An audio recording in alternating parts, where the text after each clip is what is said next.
Olá pessoal, sejam bem-vindos a mais um vídeo aqui do canal Qualidade e Produtividade, que a gente fala sobre as ferramentas do controle de qualidade, da melhoria da produtividade, melhoria contínua. Tá? E nesse vídeo aqui nós vamos falar um pouquinho sobre como identificar uma distribuição amostral nos dados. Bora lá?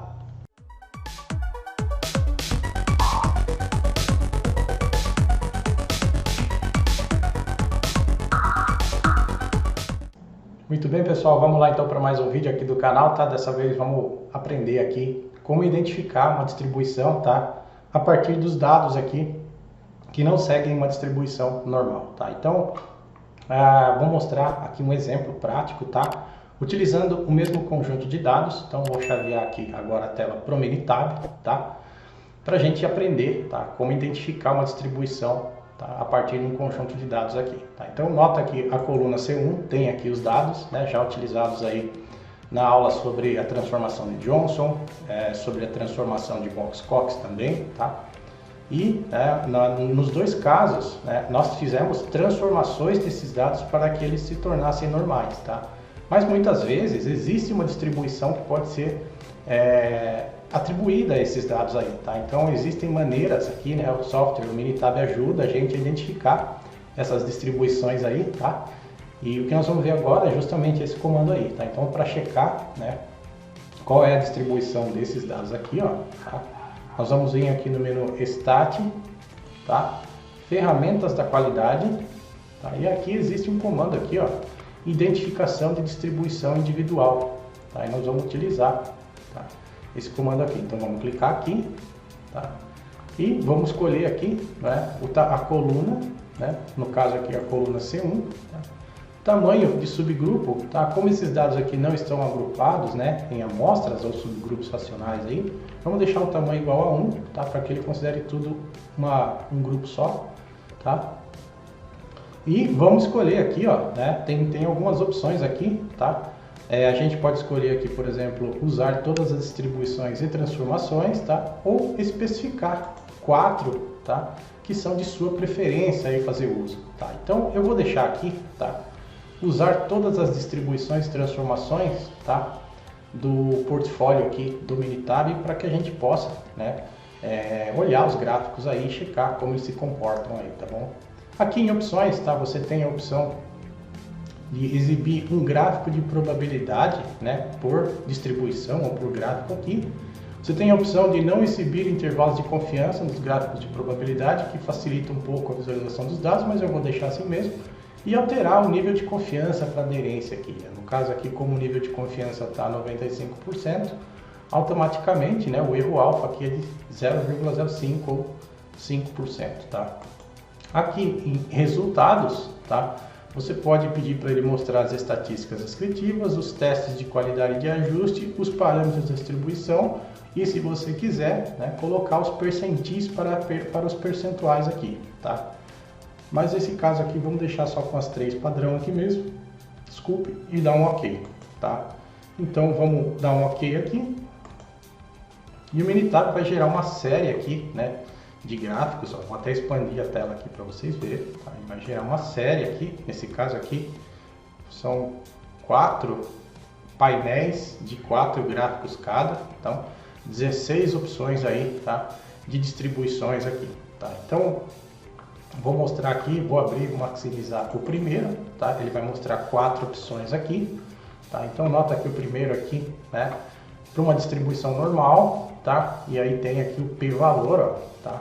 O p-valor é menor do que 0,005, tá? Significa que não aderiu muito bem, é uma distribuição normal, tá? Então está descartada a hipótese de que os dados seguem uma distribuição normal, tá? E aqui a normal, tá? Utilizando a transformação de Box-Cox, tá? A gente já fez isso antes, já fez a transformação, mas transformar os dados para a gente não é uma opção. Nós estamos tentando identificar realmente uma distribuição nos dados naturais aí para evitar ter que aplicar fórmulas e contas aí nos dados, tá? Então a transformação de Box-Cox, né, ela foi desenhada para isso, então obviamente ela vai dar normal aqui, tá? Por enquanto vamos descartar a opção aqui de transformação, ó, log normal também não é, tá? Tá nesse painel aqui, ó, inferior esquerdo aqui. Então nota que os dados não aderem muito bem à linha, né, de percentuais aqui, com relação aos percentis aqui embaixo, tá? E a log normal de 3 parâmetros, que nada mais é do que uma variação da log normal aqui com o parâmetro de posição. Também o p-valor deu bem atípico aqui, né? nem mostrou ali o p-valor, tá? Então está descartada aqui qualquer uma dessas 4 hipóteses aqui, tá? Vamos partir agora para o segundo gráfico aqui, tá? Vamos mostrar aqui, aumentar, né? Nota aqui para distribuição exponencial, tá? Também os dados não aderem muito bem, tá? O p-valor deu abaixo de 0,05, tá? A exponencial de 2 parâmetros também, ó, menor do que 0,05, ou seja, não é também uma distribuição exponencial, tá? E olha só, para a distribuição Weibull, tá? O p-valor deu maior do que 0,25, ó, deu bastante aderente aí, tá? Então, a distribuição Weibull, nesse caso, é a nossa candidata aí, tá? Então, aparentemente, os dados seguem uma distribuição de Weibull, tá? E o mesmo acontece para a Weibull de 3 parâmetros, se você preferir, tá? A Weibull de 3 parâmetros é uma variação da distribuição Weibull com o início dos dados diferente de 0, tá? Então, ela vai começar aí num valor diferente de 0, tá? A Weibull original, o limite inferior dela, né, por definição, é 0. A Weibull de 3 parâmetros tem um parâmetro de localização, que a gente chama, tá? Que desloca os dados para a direita aí a partir de um determinado valor, tá bom? Então, nos dois casos aqui, até agora, a distribuição de Weibull é a mais séria candidata aí. Vamos olhar agora os demais gráficos aí, tá? Vamos olhar aqui para baixo agora, ó. Tá? Temos aqui também a distribuição de menor valor extremo, tá? Em breve eu vou colocar um vídeo aí no canal sobre essa distribuição aqui, tá? Também o p-valor dela deu bem baixo, ó, tá? Maior valor extremo também menor do que 0,05, então as duas aqui também estão descartadas, tá? A distribuição de gama, tá? Ela deu aderente, tá? A distribuição gama é uma distribuição genérica com uma ampla série de distribuições, tá? Muitas distribuições são casos particulares da distribuição gama, tá? Muito utilizada aí nos testes na distribuição. A distribuição de Student, por exemplo, é uma particularidade da distribuição gama, tá? E a gama de 3 parâmetros, tá? Mas mesmo assim, o p-valor, apesar de ter dado maior aqui do que 0,05, deu bem inferior do que a distribuição de Weibull que a gente viu, né? De Weibull deu maior do que 0,25 lá o valor. Então, nota que a de gama, né? Apesar dos pontos estarem se comportando aqui, ó, muito próximo da cauda inferior, ele oscila bastante, ó, tá? Tem uma oscilação grande aqui. Então vamos descartar também a distribuição gama, tá? Vamos fechar aqui, tá? E vamos abrir agora a última opção aqui, tá? Que é, tá? As distribuições logísticas, tá? A distribuição logística, né? O valor de P deu menor do que 0,05, tá? E a log logística também, tá? Deu menor do que 0,005 aqui. Então, nenhum desses dois casos aqui se aplicam também, tá? A log logística de 3 parâmetros, tá? Também, quando tem 3 parâmetros, a log logística ela tem um parâmetro de localização aí, né? Então, também, ó, o p-valor nem apareceu, deu muito baixo, né? Baixa aderência. E, lógico, né? Por último aqui, a última opção seria a transformação de Johnson, tá? Então, nesse caso aqui, né, logicamente a transformação de Johnson também vai dar normal, né, porque ela foi desenhada para transformar os dados de uma normal, então o p-valor dela vai dar bastante aderente aí o Anderson-Darling, tá? Mas como eu falei no início, nós não estamos interessados aqui nesse caso em transformar os dados, tá?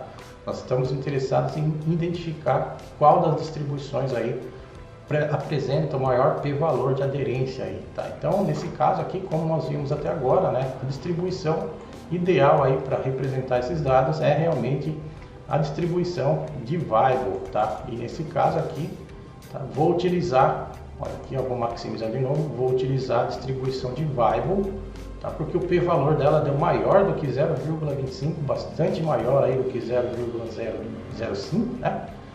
E ela apresenta aqui uma aderência muito interessante dos dados aqui, ó, tá? Então, vamos considerar aqui que a distribuição de Weibull é a que representa, né, melhor esses dados aí. Então, sabendo agora, identificada a distribuição aí, né, nossos dados seguem a distribuição de Weibull, tá? Nós podemos fazer agora, por exemplo, análise de capacidade aqui, utilizando essa distribuição, tá? nós temos a premissa nos estudos de normalidade, né? Por definição, os estudos de capacidade são feitos utilizando a distribuição normal, tá? Mas agora que eu sei que os dados têm uma distribuição de variable, eu posso até escolher isso, tá? Então você vem aqui no menu Stat, por exemplo, tá? Ferramentas da qualidade, tá? Análise de capacidade, ó, e você tem aqui uma opção que se chama não normal, tá? Significa que os dados não seguem uma distribuição normal, tá? Então você sabendo agora que eles seguem uma distribuição variable, tá?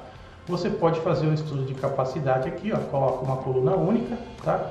E coloca aqui, ó, ajustar uma distribuição e escolhe a distribuição de variable, tá?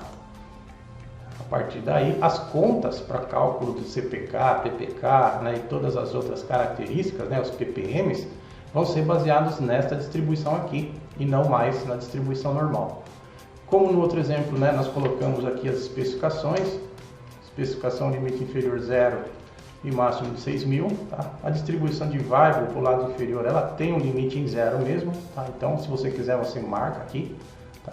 Nesse caso aqui nem é necessário, né, a distribuição de variable, e clica aqui em OK, tá? E nesse caso aqui, ó, Minitab vai gerar, tá? Adequadamente, nota que a curva se ajustou muito bem aos dados, tá? Ficou bem ajustado, vou maximizar aqui, tá? E ele fez o estudo de capacidade, ó, utilizando, tá, inclusive a distribuição de variable, tá, que é uma alternativa aí para os dados que não seguem uma distribuição normal. Ó. Então nota que aqui, né, tem os parâmetros, ó, a média amostrava de 2.687, né, os limites superiores e inferiores, como a gente especificou, né, não especificamos um alvo, então ele não vai colocar aí o CPM, tá, para a gente. Tá.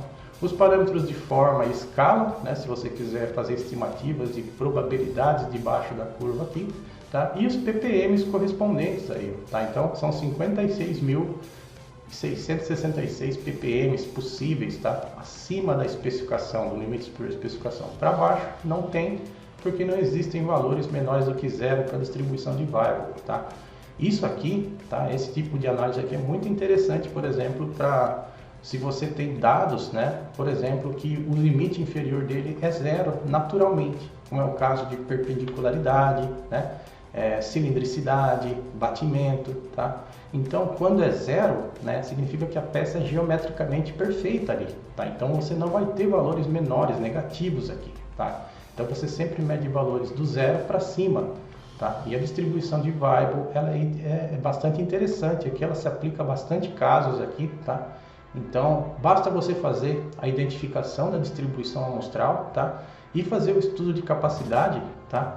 Utilizando a distribuição que os seus dados têm, tá bom? Então, o Minitab tem essa facilidade aí de atualizar, né? Fazer o estudo de capacidade utilizando a distribuição amostral natural dos seus dados, tá? Você não necessariamente, precisa fazer a transformação dos dados, tá?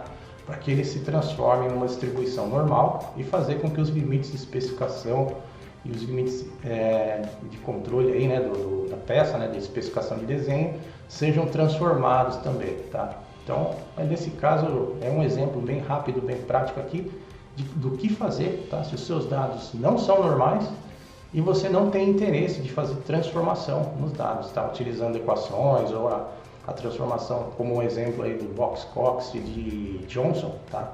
Se você não tem interesse em fazer transformação, você precisa identificar qual é a distribuição, então, que os seus dados têm, que não é a normal, né? Diferente da normal, e aplicar, né? Fazer um estudo, por exemplo, estudo de capacidade, testes de hipótese, considerando a distribuição de variable aí, tá? Então, é isso aí, pessoal, nesse vídeo aqui, tá?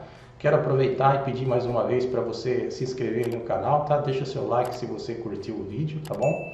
Não deixa de compartilhar o vídeo com seus amigos. Conta aí nos comentários, tá? Se você teve experiência já, teve que utilizar uma distribuição diferente da normal para analisar os seus dados, tá bom? Um forte abraço e até o próximo vídeo. Tchau, tchau!